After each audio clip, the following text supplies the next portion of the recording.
এই বাড়িটি হচ্ছে 17 ক্যানস্কট রোড, টরন্টোতে অবস্থিত। এটা ঢাকা 18 পলাতক এমপি মোহাম্মদ হাবিব হাসান, তার ছেলে আবির হাসান তানিম ও শর্মিলা সিজানা এই বাড়িতে থাকে। এই বাড়িটি তারা 2022 সনে ক্রয় করেছিল।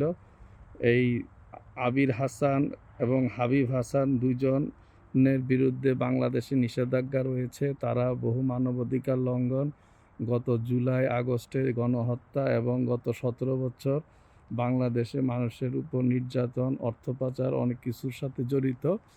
এই ফ্যামিলিটি এখানে অবস্থান করতেছে এবং তারা গত 2022 সনে এই বাড়িটি নগদ $1.8 বিলিয়ন ক্রয় করেছিল এবং তাদের আরব কানাডাতে অনেক অবৈধ সম্পত্তি পাচার করেছে। 17 ক্যানস্কট রোড, টরন্টোতে এই বাড়িটি অবস্থিত।